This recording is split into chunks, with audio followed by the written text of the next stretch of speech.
Assalamualaikum warahmatullahi wabarakatuh. Kami dari kelompok 2 akan membahas mengenai reksadana syariah dan dana pensiun syariah. Kelompok kami yaitu Siti Nurul Cikmah dengan NIM 154, Nilnari Kotul Husna dengan NIM 167, Noriana Pratiwi dengan NIM 176, Dina Lutfi Azizah dengan NIM 181, Devi Lailiah dengan NIM 182, dan Rizky Aulia Maulana dengan NIM 188. Jadi di sini kita akan membahas mengenai pengertian reksadana syariah. Reksadana syariah sendiri yaitu merupakan wadah untuk mengumpulkan dana masyarakat yang dikelola oleh manajer investasi untuk kemudian diinvestasikan ke dalam surat berharga seperti saham, obligasi, dan instrumen pasar yang disesuaikan dengan ketentuan dan prinsip syariah.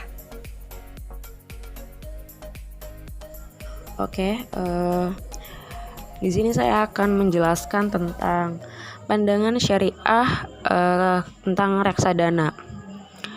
Pada prinsipnya, setiap sesuatu dalam muamalat adalah diperbolehkan selama itu tidak bertentangan dengan syariah. Kemudian mengikuti kaidah fikih yang dipegang oleh mazhab Hambali dan juga para fuqaha lainnya, yaitu prinsip dasar dalam transaksi dan juga syarat-syarat yang berkenaan dengan ada yang boleh ditiadakan selama tidak dilarang oleh syariah ataupun bertentangan dengan nas syariah.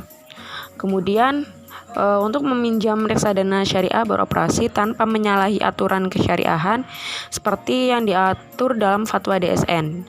Suatu reksadana syariah wajib memiliki Dewan Pengawas Syariah atau yang biasa disingkat dengan DPS.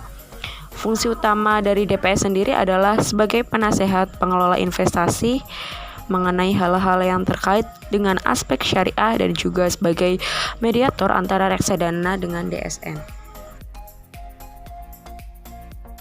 Kemudian saya pun akan menjelaskan tentang bentuk-bentuk dari reksadana syariah. Di sini saya memaparkan untuk dua bentuknya yaitu ada reksadana yang berdasarkan hukum dan juga ada reksadana yang berdasarkan dan operasional. Untuk yang pertama, saya akan bahas tentang reksadana yang berdasarkan hukum. Di sini pun saya mencantumkan di PPT itu hanya ada dua bentuk dari reksadana berdasarkan hukum. Yang pertama yaitu reksadana berbentuk perseroan terbatas atau PT Reksadana atau Investment Companies. Yaitu merupakan suatu perusahaan yang bergerak pada pengelolaan portofolio investasi pada surat-surat berharga yang tersedia di pasar investasi.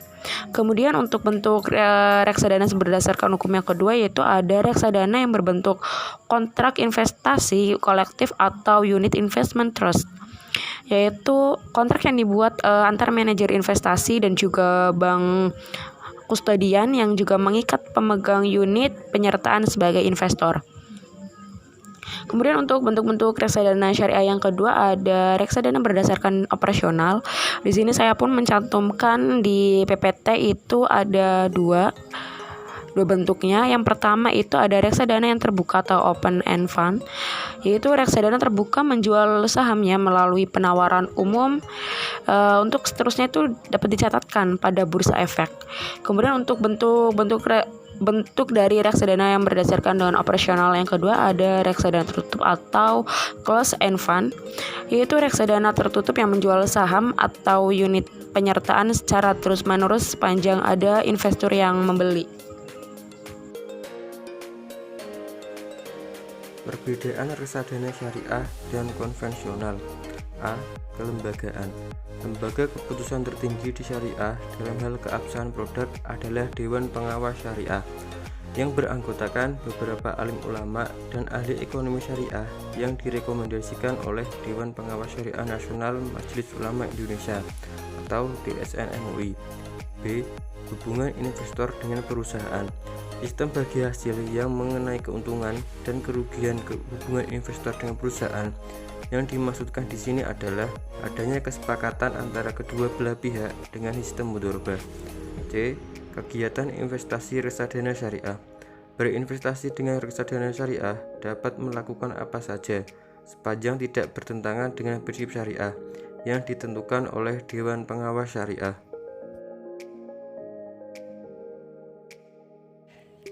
Apa sih dana pensiun itu? Yuk simak penjelasan berikut ini ya. Pengertian dana pensiun. Menurut Undang-Undang Nomor 11 Tahun 1992 tentang dana pensiun, bahwa dana pensiun adalah badan hukum yang mengelola dan menjalankan program yang menjanjikan manfaat pensiun.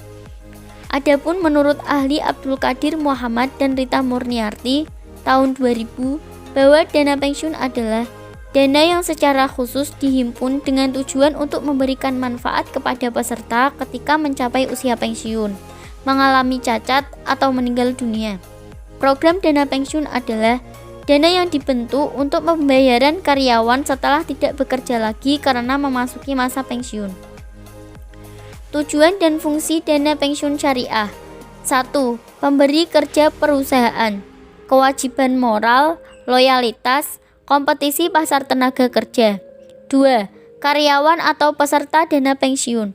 Rasa aman bagi karyawan terhadap masa yang akan datang karena tetap memiliki penghasilan pada saat mereka mencapai usia pensiun. Kompensasi yang lebih baik yaitu karyawan mempunyai tambahan kompensasi meskipun baru bisa dinikmati pada saat mencapai usia pensiun atau berhenti kerja. 3. Penyelenggara dana pensiun. Mengelola dana pensiun untuk memperoleh keuntungan, turut membantu dan mendukung program pemerintah sebagai bakti sosial terhadap karyawan atau peserta dana pensiun.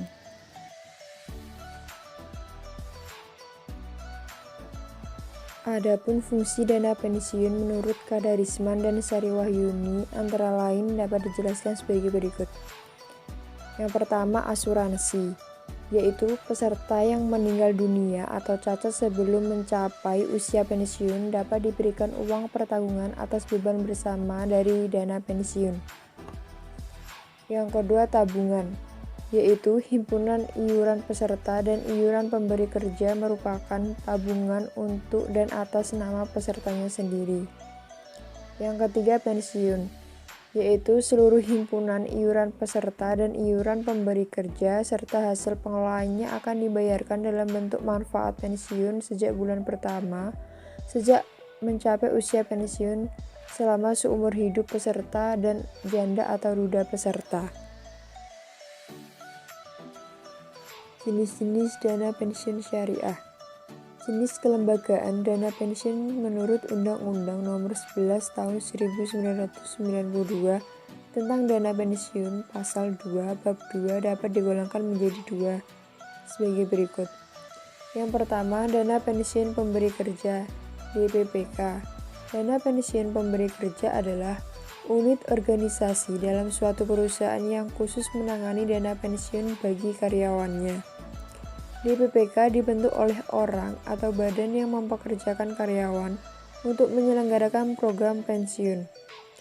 Pendirian dan penyelenggaraan program pensiun melalui dana pensiun oleh pemberi kerja sifatnya tidak wajib. Akan tetapi, mengingat dampak dan peranan yang positif dari program dana pensiun kepada para karyawan, pemerintah sangat menganjurkan kepada setiap pemberi kerja untuk mendirikan dana pensiun. Yang kedua, dana pensiun lembaga keuangan (DPLK). Menurut Undang-Undang Nomor 11 Tahun 1992 Pasal 1 Butir 4 mengatakan bahwa dana pensiun lembaga keuangan adalah dana pensiun yang dibentuk oleh bank atau perusahaan asuransi jiwa untuk menyelenggarakan program pensiun iuran pasti bagi perorangan, baik karyawan maupun pekerja mandiri yang terpisah dari dana pensiun pemberi kerja bagi karyawan bank atau perusahaan asuransi yang bersangkutan. Pihak yang diperkenankan untuk mendirikan dana pensiun hanyalah bank umum dan perusahaan asuransi jiwa. Dana pensiun lembaga keuangan hanya dapat menjalankan program pensiun iuran pasti.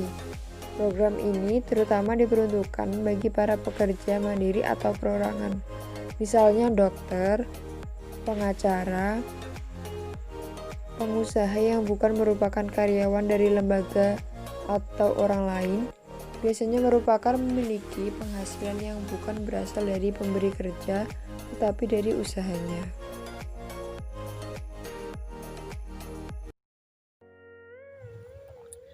D.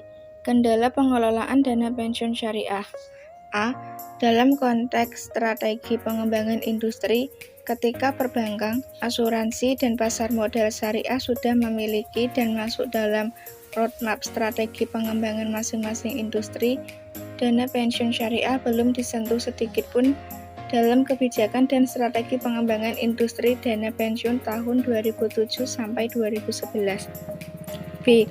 Dalam konteks regulasi, jika perbankan, asuransi, obligasi, dan reksadana syariah sudah banyak memiliki peraturan dan juga dukungan fatwa Dewan Syariah Nasional Majelis Ulama Indonesia, maka dana pensiun syariah belum ada satupun peraturan dan fatwa yang mendukung. C. Ketentuan investasi langsung dalam Undang-Undang Nomor 11 Tahun 1992 tentang dana pensiun. Selama ini, dana pensiun lembaga keuangan syariah mengeluhkan tentang produk investasi terikat yaitu mudharabah muqayyadah atau restricted investment yang berpotensi besar tidak dapat dimasuki oleh DPLK syariah. D. Instrumen investasi dana pensiun syariah perlu dimasukkan ke dalam revisi Undang-Undang Dana Pensiun. DPLK Syariah memerlukan regulasi itu untuk memperluas instrumen investasi yang sesuai dengan karakternya. Landasan hukum operasional. Secara garis besar, tujuan dana pensiun adalah untuk memelihara kesinambungan penghasilan pada waktu hari tua, yaitu pada saat yang bersangkutan tidak mampu bekerja lagi. Hal ini sangat baik dan dapat melahirkan kesejahteraan bagi yang bersangkutan. Berdasarkan hal tersebut, tentunya jelas bahwa dana pensiun tidak bertentangan dengan ketentuan syariat Islam. Landasan hukum dana pensiunan di Indonesia adalah Undang-Undang Nomor 11 Tahun 1992 tentang dana pensiunan.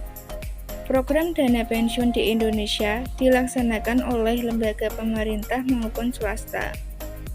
Pelaksanaan dana pensiun pemerintah di Indonesia antara lain Jamsostek, suatu program kontribusi tetap wajib untuk karyawan swasta dan BUMN di bawah Kementerian Tenaga Kerja dan Transmigrasi.